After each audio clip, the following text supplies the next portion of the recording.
YouTube, we got a special one loading up for you guys. So if you don't know, I've launched a one-on-one offer where I'm working with people individually, showing them A to Z how to find land off market and how to become a developer.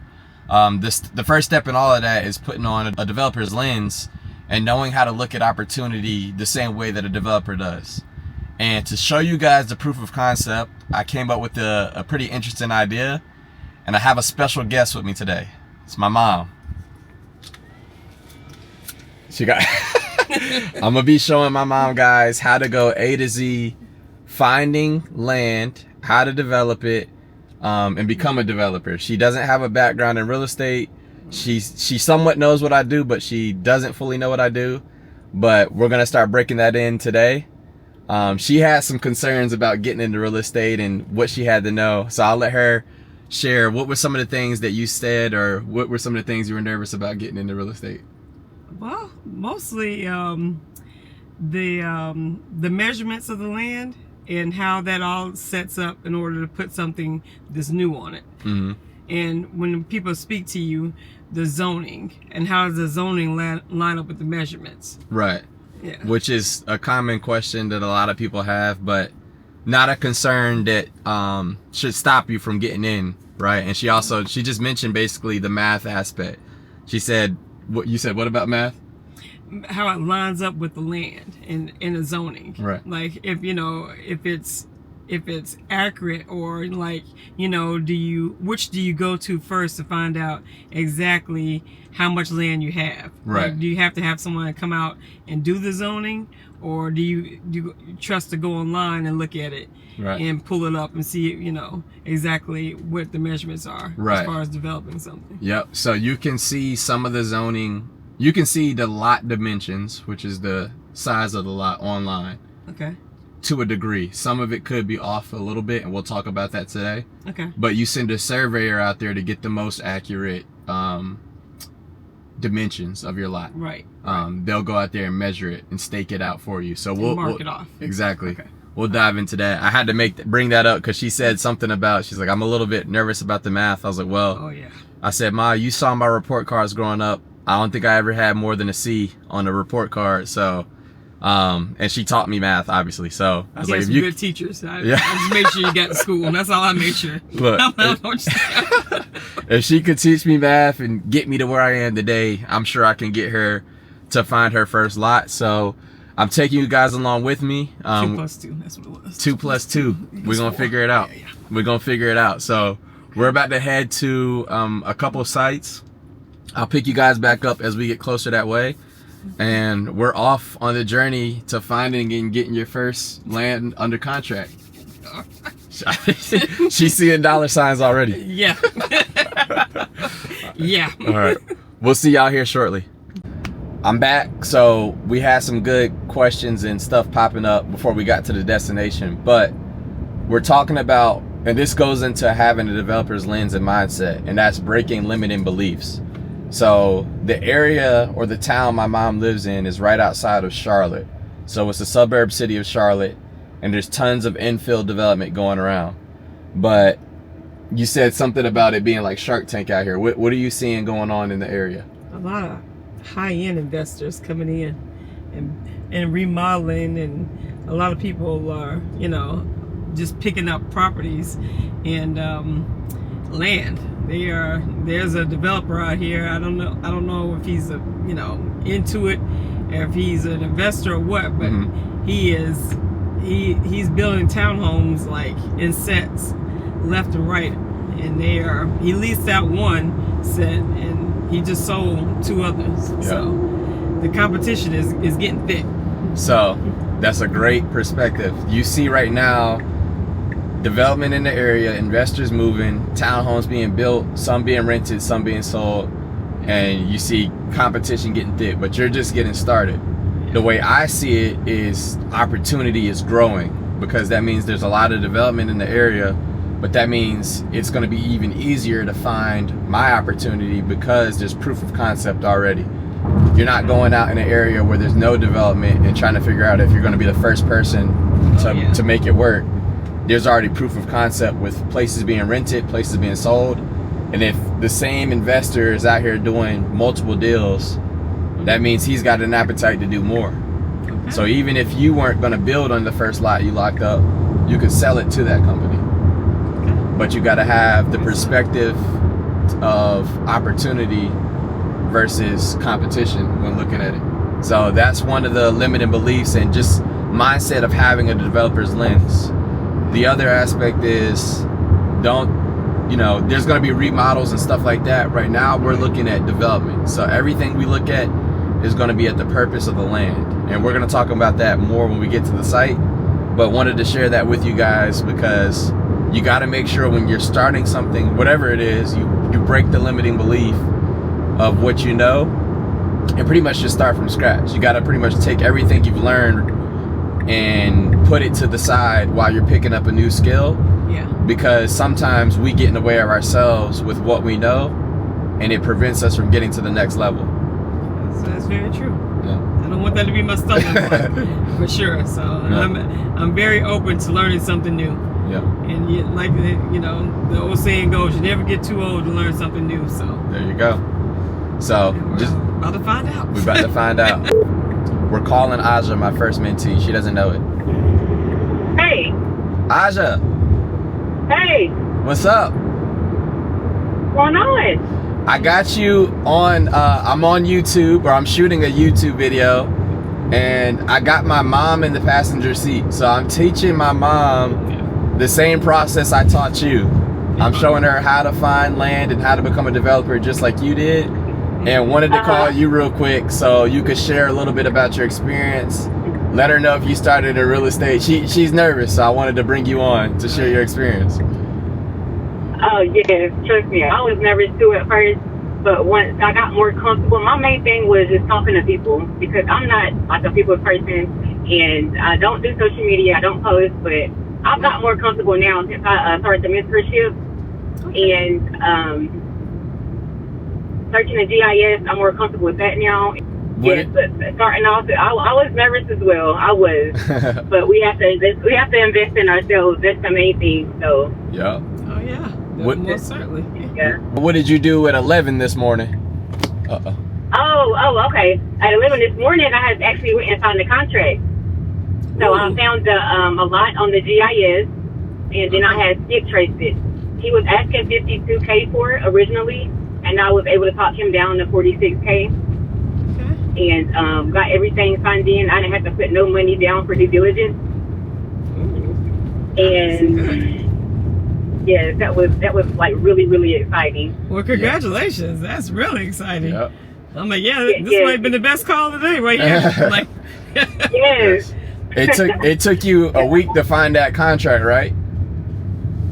Right. Yep. Right. wow. It took her a week based off of a tool she just learned about last week. She finds a piece of land, she calls him, she talks him down in price, and then we already had a buyer, right? Yep, I already had a buyer in place. Already had a buyer ready to buy it from her at $50,000. So this is a smaller deal, but she's about to make $4,000 in less than 30 days off of just finding a piece of land online and making a quick phone call. Heck, I won't even go to sleep if I can get this done. Within 30 days, I'm like, I can stay up. Yeah, that's all I'm telling Ken. Like, it's so addictive, and it's like, okay, now where's the next opportunity going to come into place? It's really addictive. Yep. Yeah, I can get addicted to $4,000 real quick, like real quick, like. I mean, well, she did another one and she made $8,000 and she put it into our new build project. And then obviously she just our build that we're doing together. She just finished it last week, so I'm making a wrong turn. She's got some good stuff in motion, but she's just getting started still, despite her already doing a few deals. So I just wanted Aja to get you on just so you could share with her that it's possible. And you were working a full-time job, right? You didn't have a background in real estate, right? No, none at all. I was working at 12 to 12. 12 to 12. wow. Yep. Yeah. And still was making it happen. Yeah. Yes, it's definitely possible, and there's definitely potential out here. So just get out here and do it. Oh, listen, I'm already on it. I'm like, like I said, I won't even sleep for that. I'm like, 4,000. Yeah. Yeah, that would be very addictive. To close the first deal is probably the biggest rush. So. Yep.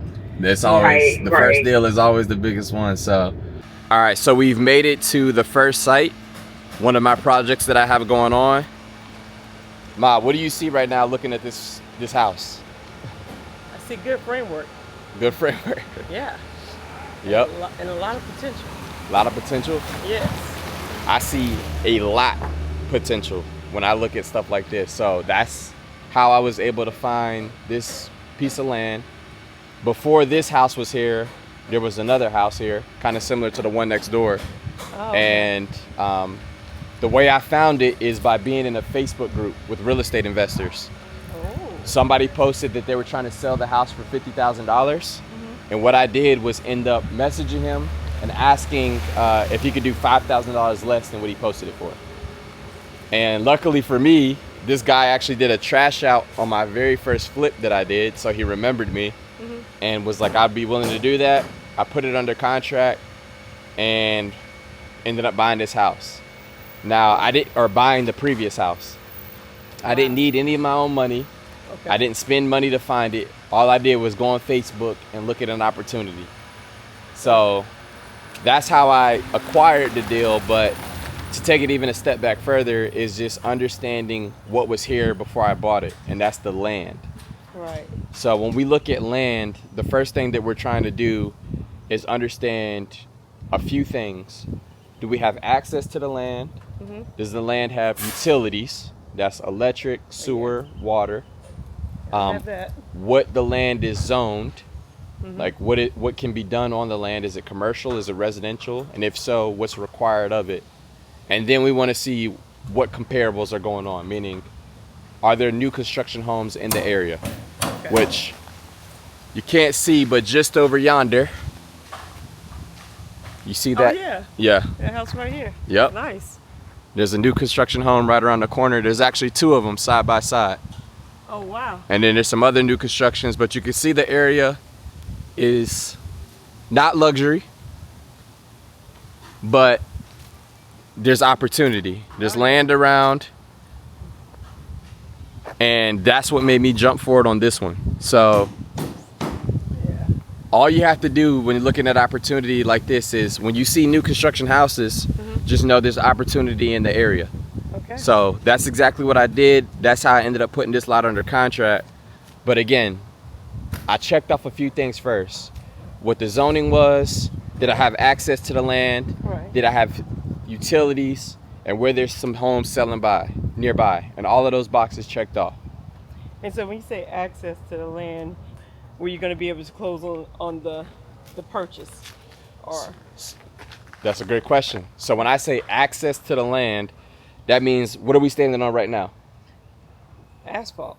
Yeah, we're just standing on the road. Yeah. So and how did we get here? Oh, we drove here. We drove here. Yeah, so that's access. Yeah, access is literally meaning we have a road leading up to the land. Right. Because sometimes you'll find land that is behind other houses or other lots, and you don't have direct access to it. Oh, yeah. Meaning you have to go through somebody else's property to get to it. To get to it, yeah. And when you have to do that, that's called an easement.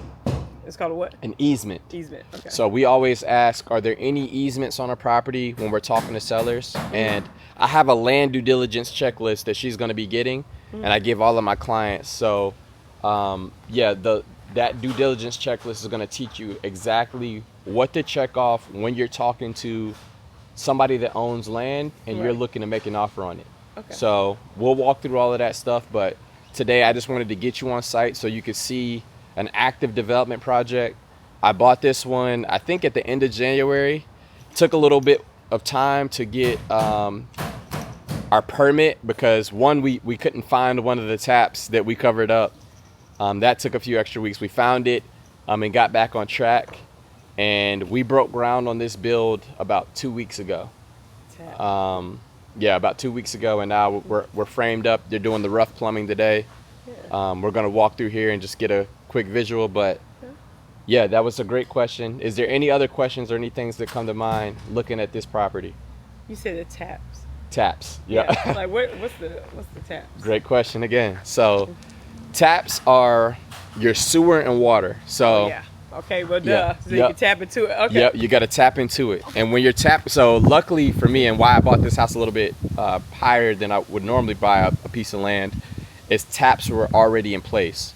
Okay. So typically you pay what's called tap fees for someone to come out and dig up the road and connect your house to the sewer line and the water line. Okay. So taps, normally with sewer, you need to tap in and have a 3/4 inch sewer line. Right. And with water, it's a PVC pipe.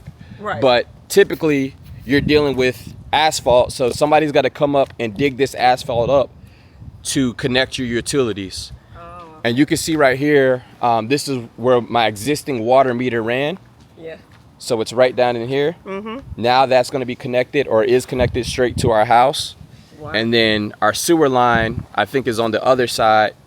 Our sewer line runs this way, and you can see that white pipe sticking up over there Yeah, under the see, ground. thank you. Yep, that's exactly where our tap is. It runs through there. Ah. Yep. So Okay. sewer and water. So normally you pay those fees to tap in. Now, you may be wondering, what if you don't have sewer or water available? Right. Well, then you need what's called a septic and a well. Yeah. Which we grew up in a house that was Yeah, on septic tank. Yeah. on a septic tank and a well. Yeah.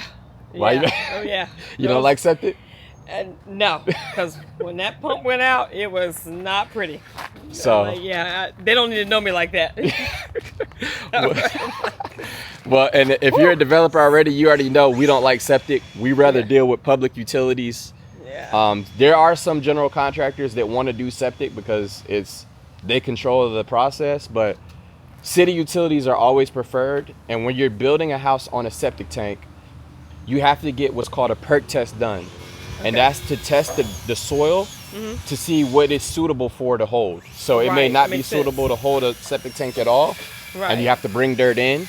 Or it may perk for a 2-bed 1-bath or 3-bed 2-bath. It's going Right. to tell us what type of tank can go in the land and what the land supports, Right. and then what the cost of that tank may run you. Right. So, and typically when you're dealing with septic, you're buying land for way cheaper. Right. Because you got to factor those things in. And me personally, I avoid it. I only focus on sewer and water lots. Yeah. I'm going to teach you to do the same, but I'm also going to teach you what to do if you come across a septic lot. Okay. One more thing I want to point out is you see this stick sticking up out of the ground Yeah. with pink lines? That is a corner. corner? Yep, that's a corner stake. So that is a stake to the property lines where we Right. got our survey done at. Right. So remember when you were asking, how do you know what the lot dimensions are? Right. So that right there is an indication That- to where your lot ends. Exactly. Okay. So I have property stakes around the property showing me where my property line runs. Right. And I was able to, one, confirm where my lot ran when I looked online. Then I had my surveyor come out and stake out the property for what's called a boundary survey. Okay. And after that, he did what's called the site plan, which is where the house is going to sit. Right. So that same surveyor comes back out and he puts stakes exactly where you see the foundation today. Yeah. So there was stakes letting us know exactly where the house is going to fit. Right. That way, when it was time to dig the footers before we did the foundation, Right. we knew exactly where to go. Wow. That is something. Right. That's amazing. Now, do you think I've done any of this stuff physically so far myself? No. None. None. The only thing I've done up to this point was go on Facebook, find a deal, Find the deal. negotiate them down. Yeah. I raised private money to buy the house, or All the right. previous house, Okay. closed on it, called a demo guy to tear down the old house after I got my demo permit. Right. And then I hired a general contractor who's building this house A to Z for me and going to hand the keys back to me. Oh yeah. That's Now, good. when we pulled up, did you see guys already out here working? Oh yeah. Right. They're still working. They're still working right now. Yeah. Yep. So this is how we start to transition in a developer's mindset from transitioning our time into other people's time, right? That's a good And it's all delegate. strategy. You start to delegate as you do development. So I'm not out here slinging bricks, running plumbing in the house, or doing all these different things. I'm finding more opportunities because it's actually beneficial for all of us. Right. Yeah. Yep. The more Everybody's land, working. exactly. The more land that I could find, the more opportunities they have to be working. Yeah. Yep. Exactly. So Goes hand in hand. Okay. it goes hand in hand. It's actually unselfish for us to get our time back Oh yeah. because we're able to serve more people. And that's one of the other mindset things that I want you to start having, because you're working a full-time job right now, right? Oh yeah. I'm Yep. working one. Yeah. Working on one right now. But guys, one, she was gonna get retired regardless whether she wanted to or not. But I'm showing her how to fish versus just fishing and feeding her. But I'm gonna show her how to fish. I like fishing. I like fishing. Don't let me catch a big one, because that's it. Yeah. Look, that's what we call it. When we Yeah. go and find a big deal, we call them whales. So Yeah. we're gonna go find a whale. Well, guess what? Free Willy. You know, that's all I gotta say. She crazy. Let's free him. So guys, we just walked through the house. I should have had the camera rolling, but essentially I was showing her the layout, which is a master bedroom upstairs, master bath, closet. You come over, hall bathroom, and then 2 bedrooms in the back. That's all of upstairs. And then downstairs, you walk in, you're into the living room, big window right here. You got your kitchen space, washer and dryer rooms downstairs with a half bathroom, and a utility closet. So nothing crazy in this house size-wise, but she just made a good point. And she's like, as you get older, you don't need a huge house. Yeah, you don't need a huge house. You need the basics of having a sturdy and strong roof, and new plumbing apparently for this place, and a good foundation. And that's all it takes, because the foundation is key, right? The foundation is everything. Yeah, and the house doesn't make a home, the people in it. Yep. Yeah. There you go. And what I knew about, so I didn't just guess what size house to build. That goes back to the comparables I was talking about. Okay. When you're looking at the new construction homes selling nearby, if everyone else is building 1,200 to 1,300 square feet, should you go in and build 2,000 square feet? No. No, because you're going to be testing the market. Unless there's other homes sold in that area that prove that, you want to build something very similar to what's going on in the area. So I already knew with those homes what the proof of concept was, and what type of product to put out here. Makes good sense. Yeah, on top of that, that falls into another aspect, which is what my model is. And my model is building for first-time home buyers. Oh, yeah. So I find and buy dirt that's $50,000 and less to build homes that are going to sell anywhere between $250,000 all the way up to $325,000, depending on the area. Okay. Yeah. So that sounds like some good stuff. that's a simple it's model. Yeah, it's affordable, and I know exactly what I'm going to be doing. Yes. So I wanted to share that with you guys real quick. But you got to have a model that you're going after. You should know what's in your buy box and what's not in your buy box. If this same property was listed for $100,000, would I buy it? No, because it doesn't fit my buy box to then tear it down, build a home, and then try to sell for under $300,000. So I bought this one for $45,000. My build cost is going to be at $160,000, and then I'm going to sell somewhere around $260,000. So after fees and commissions and some stuff like that, I'll probably net around 40 grand on this house, which isn't a lot when it comes to new construction. But when you do a bunch of these at once, they add up. Oh yeah, and just the fact that that's a goal. That would be my goal. For the first sale. Yeah. The first sale and the first build. That's all it is. Yeah. So we're gonna that order, but yeah. We're gonna go and look at some land real quick, start pointing out some opportunities, and we'll pick you guys back up. This is on the same road. You can see my new build in the rear view, and then we found a vacant lot right here. So just as simple as driving down the road, we can find a piece of land like this. Now we obviously drove by it. Do you have an idea of what's the first step? The first step is to see who you need to get in contact with. Correct. To find out the vacancy of it. Yep. It looks like it's been flagged. Yep. So it looks like it's been flagged or staked out. There's a roofing sign over there on that tree, but obviously it's kind of wooded. We don't know what's going on with it. So we would look this lot up on the GIS to find out who the owner is and reach out to them. So what I normally do when I'm driving like this, and we call it driving for dollars because you can make money driving by opportunities like this, is just get the address closest to me. So what is that house number over there? 1409. Yep. So we'll take that house number and then the street that we're on, and we're gonna pull this one up. We'll use that as our case study to pull up to figure out who owns it, and then if we should reach out to them or not. All right, so we're picking back up from the Tesla charger, and I'm going to show my mom how to navigate to the GIS system.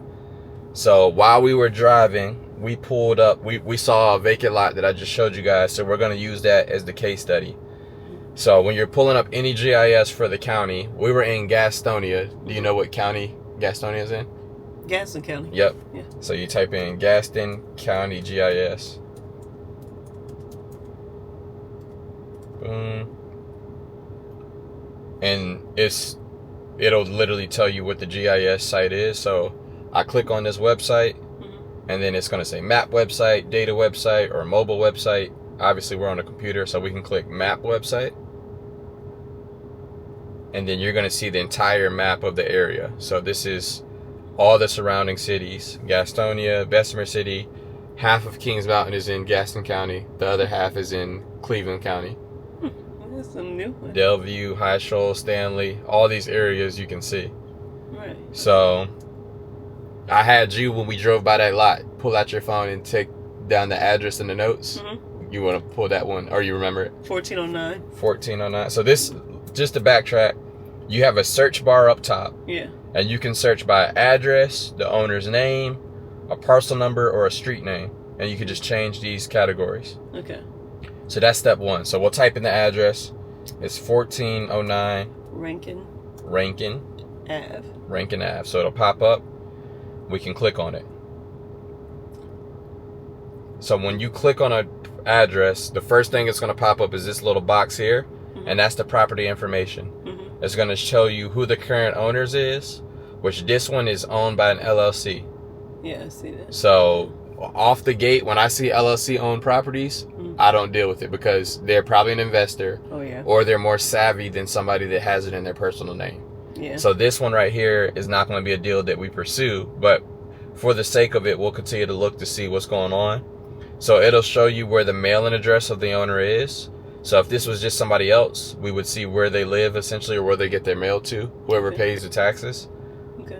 You can see what year they bought it for and the price they bought it for, which this says $0. So they probably bought multiple properties, or they got it at an auction or something crazy where they got it obviously to show for $0. Right. And that's the main thing you need to look at when you pull up an address, is this property details. And you can click this X right here for it to go away. The main thing you want to look at when you're first starting to look at the GIS is your toolbar up here. So you got tools and information. When you're looking for, when you're on any GIS website, what we're looking for is something called the layers. So this says toggle map layers up here. So we'll click on that, and that's how we check off some of those 4 things I was talking about earlier when we were on the project. Okay. Making some notes. So one of the first things you can do is look at the aerial view of the land or the satellite view. So that's up here under imagery. We'll click on this, and with this GIS system, we click the refresh button every time we check something off. Okay. But that's how we're going to be able to see the aerial view of the land. Yeah. Which is showing that there's a house here, but we know there's not because we drove past it. It's an empty lot. Yeah. Actually, it was the house across the street. It was the from house across the street. Yeah. So it was the lot across the street from 1409. You're right. So it's this one over here, 1408. Which this one is also owned by LLC. Wow. Yeah, GR Homes LLC. So that's probably a builder. They bought it January of last year. This is the market value, $12,500. That's just the tax value. Up here is the acreage, 0.16. You're right. You remember I told you there's really one number we try to remember, and that's the size of an acre. Yes. You remember it? Not 460. It's close. That's 43. Yep. 43,650. Almost 43,560. 560. There you go. I knew I had the numbers backwards. Yep. You don't really have to have it memorized, but it just makes it easier. Because, so for example, this is a 0.16 acre lot. To find out how much square feet your lot is, you would just take 0.16 and multiply it by 43,560. So we know how much square feet's in a lot. Does that make sense? Yeah. There goes that math. So let me see. Just pull your phone out and just start putting it all in. So let me see. So you do 0.16 times 43,560. That's 6,969 square feet. Okay.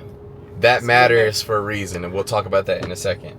Yeah. But that's how we look at the aerial view, is with the imagery. But there's more layers under here. So this is the first thing you see. You see imagery, county, zoning, the natural, elections, all these different things. Okay. You want to look at what a lot is zoned first and foremost. So when you click zoning, it's going to pop up all these areas. You want to check off the city that you're in first. Yes. Gastonia. Which is Gastonia, to see if that zoning pops up. Do you see what popped up? Or what changed? I see the blue lining. Yeah, it changed blue. Around the zone of it. Yep. And then this little box right here, this little line is the actual zoning itself, which is RS8. I see it. Okay. So that's the zoning code. Okay. So you would just know, okay, now I know what the zoning code is. So we pair this system with the ordinance. The ordinance tells us what zoning is and what we're allowed to do in it. Okay. And what the requirements are. Okay. I'm just putting this down because I'm going to look at it later and I'm like, okay, I remember what was that for. Okay. Yep. All right. And we'll walk through some more detailed stuff too, but I just want to show you what this looks like. So that's how you turn on the zoning, and you can turn that off. And then the next thing you want to check is my land in a flood zone? Is there a dam? Is there a creek? Any of that stuff going through the land? Right. Which obviously we drove by it. Did you see any of those things? No. No, but sometimes before we even go out there, we can turn on all these features and then refresh to see if any of that stuff is going through there. Which, if it was a stream, it'd be a tiny blue line, or if it was like a flood zone, it would be a big blue line or big blue space running through there. Right. Showing you there's water running through it. But there's not, for example, on this one. Right. So we can turn all that stuff back off. The other thing we like to check is what's called the topography. You know what that means? The top of the geographics of it? I don't know. So that's good. So the topography is how much the land slopes. Oh. Yep. Okay. So when we click this box and we check it off. So they judge it from the top of the land. Yep. We can see where it slopes down from. So each line right here is 2 feet of slopage. So you see it says 822 right here. Then 820, 818, 816. So the land slopes to the right. Oh. And it only slopes 2 feet at a time, which isn't bad. Right. But if it was like 6 feet slopes, you had to clear it. well, you know you're just dealing with a big slope, like your land. You just be building on a slope? Yeah, so if Oh, you're wow. building on a slope, what do you think is going to change? The square footage of your home. And not so much your square footage, but the of course your foundation. Yes, that's what I wanted to say. Yeah, I was gonna say the foundation. So yeah. if you're dealing with flat land, you could build on a slab, like the house you just saw Right. mine built on. Right. But if you're dealing with sloped land, you're going to build your house on a crawl space. In northern cities and areas, like we know, people have basements, Yeah. but we don't down have here we don't basements. really do that. But some people will build really big crawl spaces, Yeah. and then it's this unused space. It's just where your house sits on top of. Yeah, that's So- kinda pointless. You can kind of tell those things with the topography. Okay. But that's really the main things you need to check off when looking at the naturals. So that alone tells you, and let me uncheck this stuff. That alone tells you we've looked at how to see the aerial view. We've looked at the zoning, and then we've looked at the natural selections. So like flood zones and all that stuff.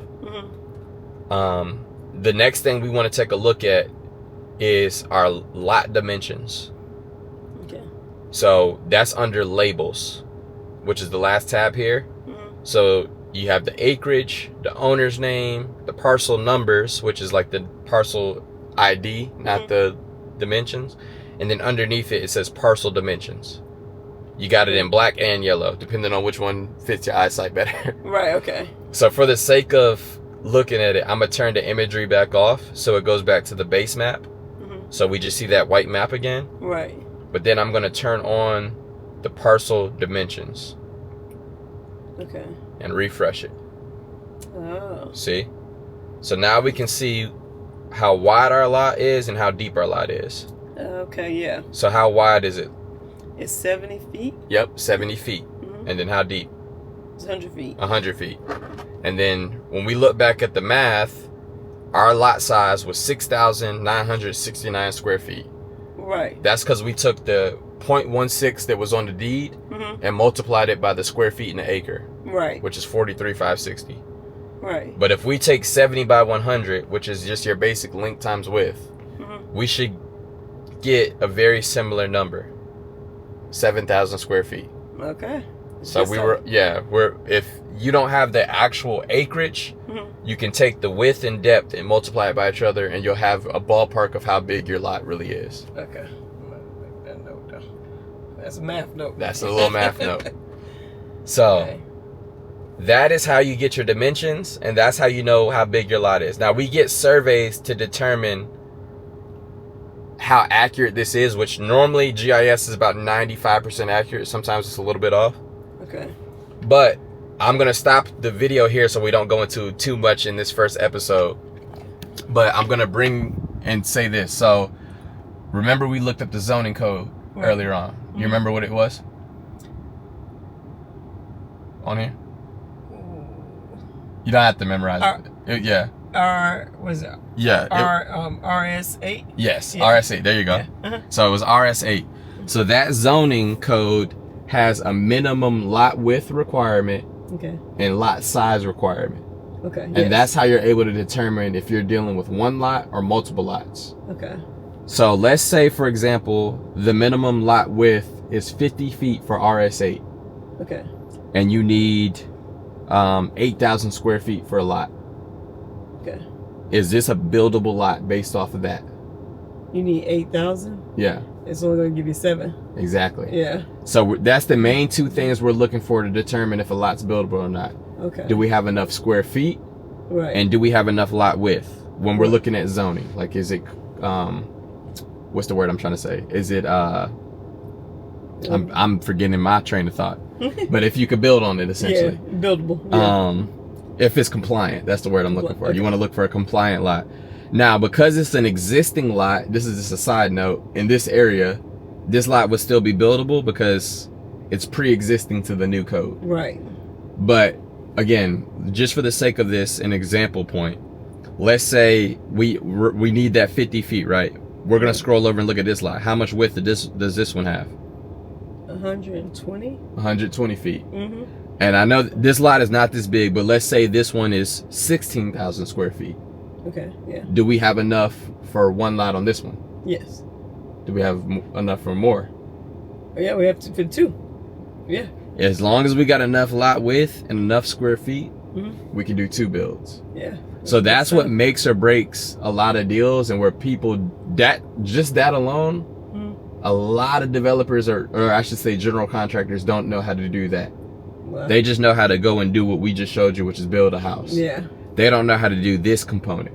Ah. So if you can find land and find out what it's zoned, Mhm. check off that it meets the criteria, Right. that makes you a developer, because you know how to go ahead and look at land and determine its use case. Right. That's good stuff. That's good Oh stuff. yeah. I feel like I've been promoted already. Guys, she has graduated to developer I'm like, in just her first video. But that's remarkable. yeah, it's really, so people overcomplicate this thing. It's not as complicated. So obviously this is just the GIS tool I showed you guys today. The next video, we're going to jump more into the ordinance. I'm going to be showing her how to look at those and read them and understand them. But we're not going to overload with knowledge. We're going to take baby steps along the way, give her the right information she needs, and get her rolling. Yeah, So that's some good stuff. this concludes day 1. I need you guys to let me know in the comments, do you believe in my mom? If you say you don't, I'm coming to find you. But do you believe in my Better bet on mom me. Better bet on me. to find her first deal? I need y'all to drop a comment in the video. Let me know what can be cleaned up in this, because I'm shooting this raw, as you guys always know. And yeah, that's it. Yeah, how you feeling after day one, Ma? Where's my first piece of land? She's go get hungry. She's hungry. We're gonna show Yeah. her the ropes, guys. So You might have to tell me to slow down a little bit. that's it for week one. We'll pick you guys back up later. Y'all stay tuned for what we got in store. See y'all in the next one.